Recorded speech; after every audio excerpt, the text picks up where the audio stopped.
Welcome to the beginning of Room to Grow. This room was a classroom and it became a meeting place for various language groups. When we first started, it was at the same time as the Afghan crisis began.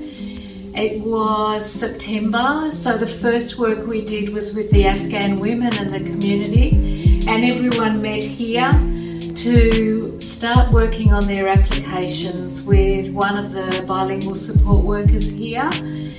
After that, other language groups came in, and slowly we added to this list of what we called the curriculum, and this is all of the ideas that the Tamil asylum seeker women had, the Karen and Karenni women, young women came in from all communities really to see if we could run a parenting program, and then we've got Arabic speaking community as well.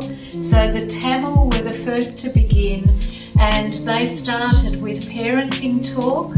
Then the Karen Karenni wanted garden talk, and they established gardens in the community garden, and they started the sewing. And with the sewing came a call out for donations, and this room here, you virtually couldn't get into it because there was so much fabric, so many threads and leaflets and instructional sheets to assist people to develop a sewing program. So I've really just followed this as a list of what the women wanted to do, and most of it came in to this category, living skills.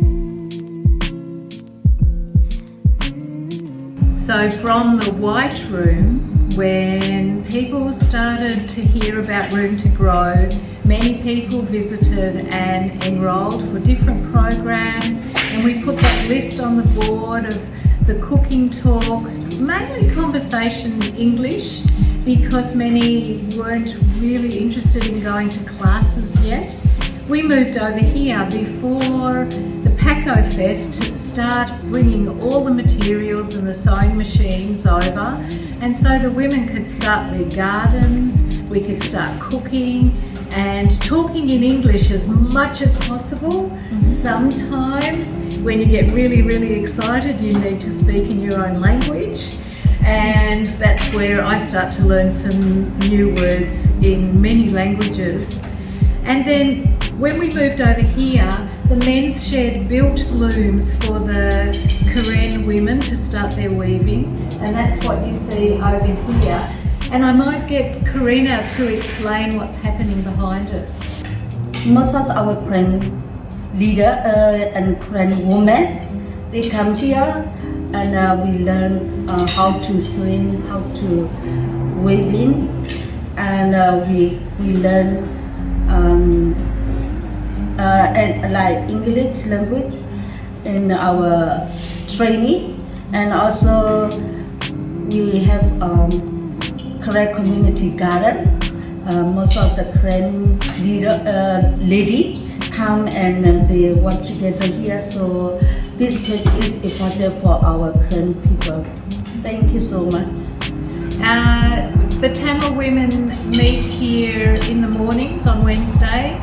Last week the Tamil women cooked a feast for the Karen community.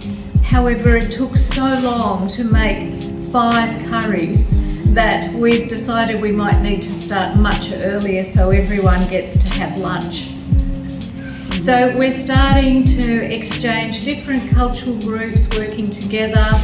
The Karen women who are really fantastic sewers, they've been teaching Tamil women, and there's some beautiful exchange starting to happen in the garden as well. All this bunting that you see, there was probably between maybe 3 or 4 of you. Yes. About 3 kilometres of bunting. Bunting enough for an Indian wedding, for the Paco Fest and for International Women's Day. incredible.